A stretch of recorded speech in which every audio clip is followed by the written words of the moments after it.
Hello, in this video we'll show how we can use Cloud Automation Manager to create and request a service for hybrid application environments using Urban Code Deploy application deployments.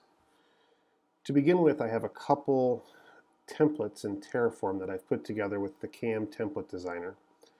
This template shows a couple virtual machines, one in IBM software, the other one in AWS, with some middleware components added to them. We're actually using null resources to install MariaDB on software and Java and Webster Liberty on AWS. Similarly, I have a template that is identical to the first one.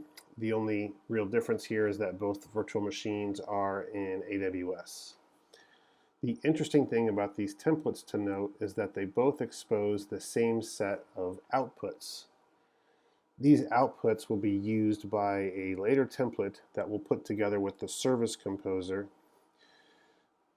But we see we're exposing information such as IP addresses of our virtual machines, a base 64 encoded private key to get access to our virtual machines, as well as the users that are required on both virtual machines. Again, both of these templates have a similar set of outputs, which is important for one of our next. Next, let's create a new template for our application.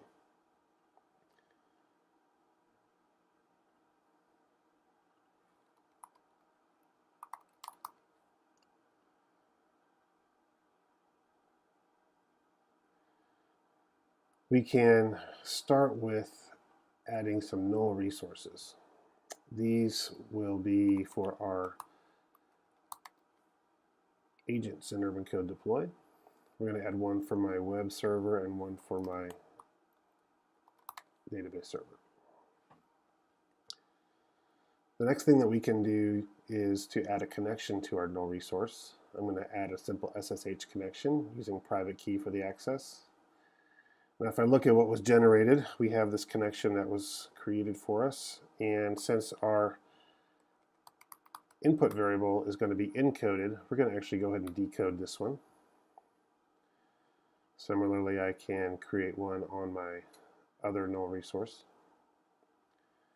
and I'll base 64 encode that as well.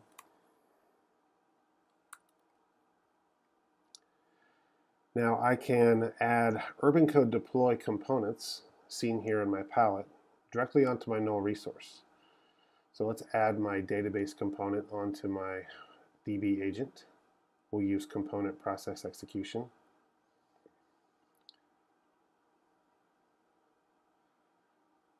Select our deployment process. Similarly, we'll add our WAR component onto our web server. And again, select the component process. Now the next thing that we need to do is to gesture deployment order.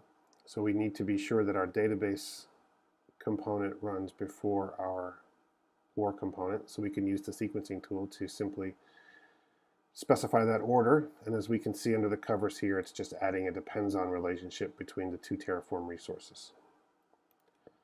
Also, I need to add a value for my environment input, which in this case is the JKE database host. I want to tie this to a variable, and in this case it's going to be the IP address for my DB agent. I can use this generated variable for my DB agent connection host.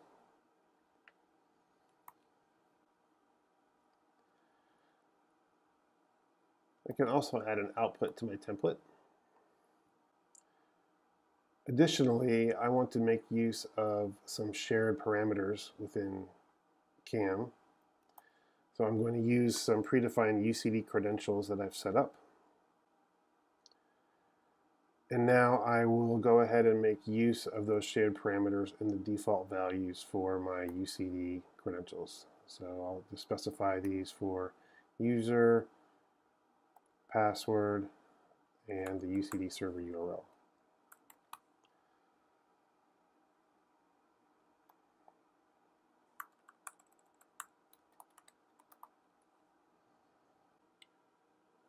After committing my changes into Git, I can go ahead and publish my template to CAM.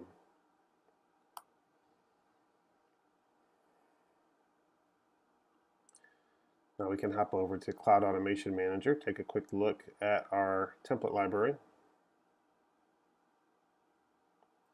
We have our new JKE application template. Now that we've published 3 different templates into CAM, 1 for our application and 2 for different types of middleware and infrastructure, let's switch roles to be more of a service creator. So let's go over to the service library and create a new service.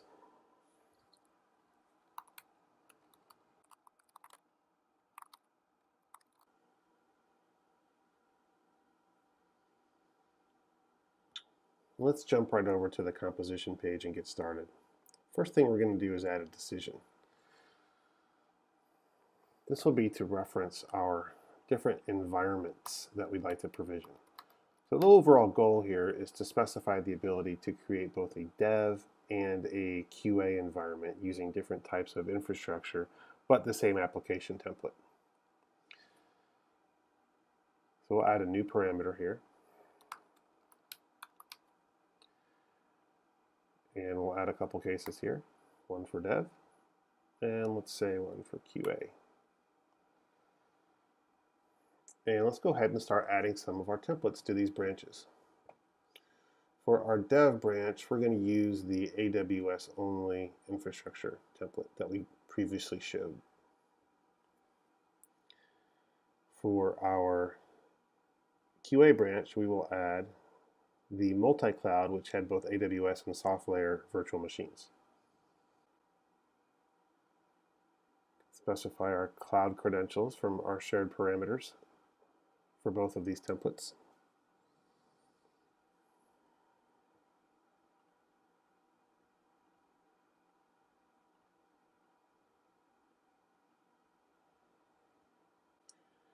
Now let's add in our application template that we just built in the template designer, published into CAM, and now we'll use it here in our service. We're going to add it to our dev branch, and we'll specify the UCD credentials from our shared parameters that we added.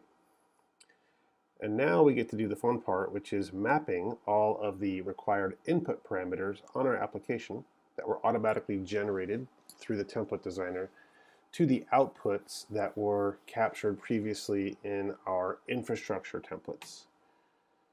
So we can do this by using the link tool in the Service Composer. For each one of these things, we're going to actually use a unique value here from our activity parameters. So in this case, the JKE DB agent user is going to be captured from our user here, DB server user.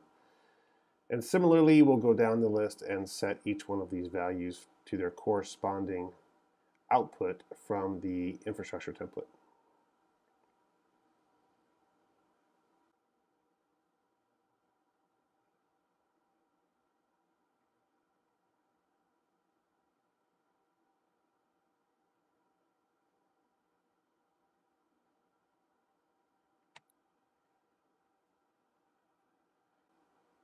We'll take advantage of the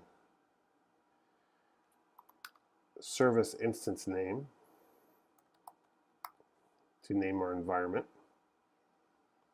But we can do the same things for our agent as well.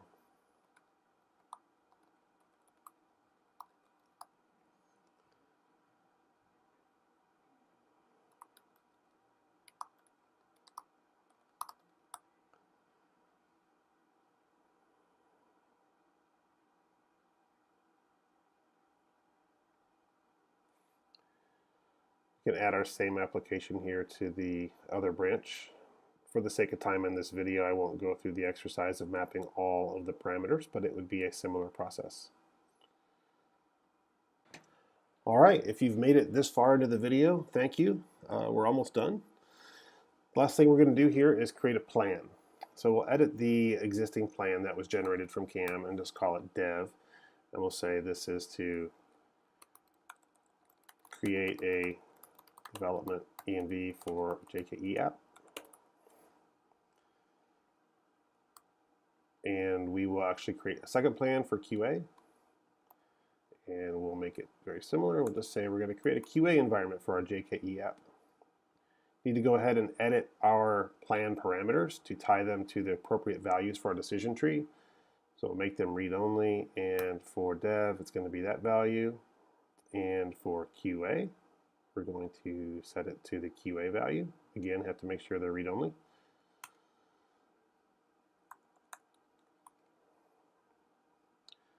Cool. So now our service is complete. So let's go ahead and try it out, see what it looks like. Let's go back to our service library.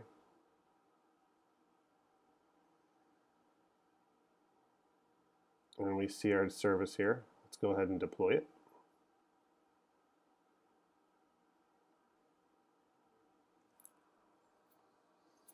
We see our plan choices here. Let's go ahead and do dev.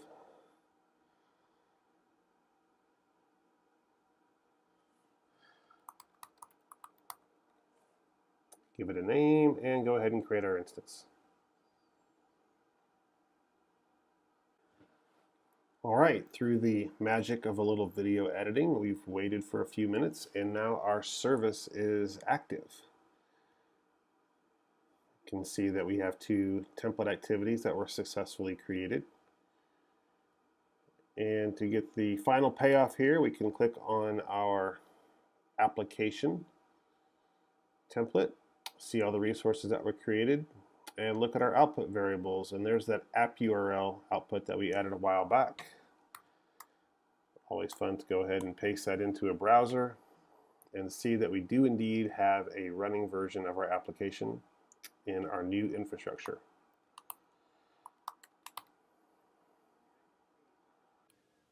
Let's take a quick look at what was generated within Urban Code Deploy. We have our JKE application where we created a new environment. This is composed of the environment name we specified as well as the service instance name using the service parameter that we used in our service. This environment has 2 new agents running on our virtual machines in AWS as well as our components mapped into our resource tree.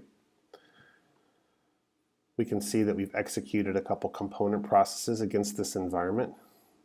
Let's take a quick look at one of them for our war file. We can see that we've executed all of these component process steps to drive our application deployment within this new environment. In this case, we're using UCD to deploy our war file. You can easily see log information from each one of these steps as captured from UCD. All right, and this concludes this scenario. I appreciate you sticking through this video. I hope it was helpful.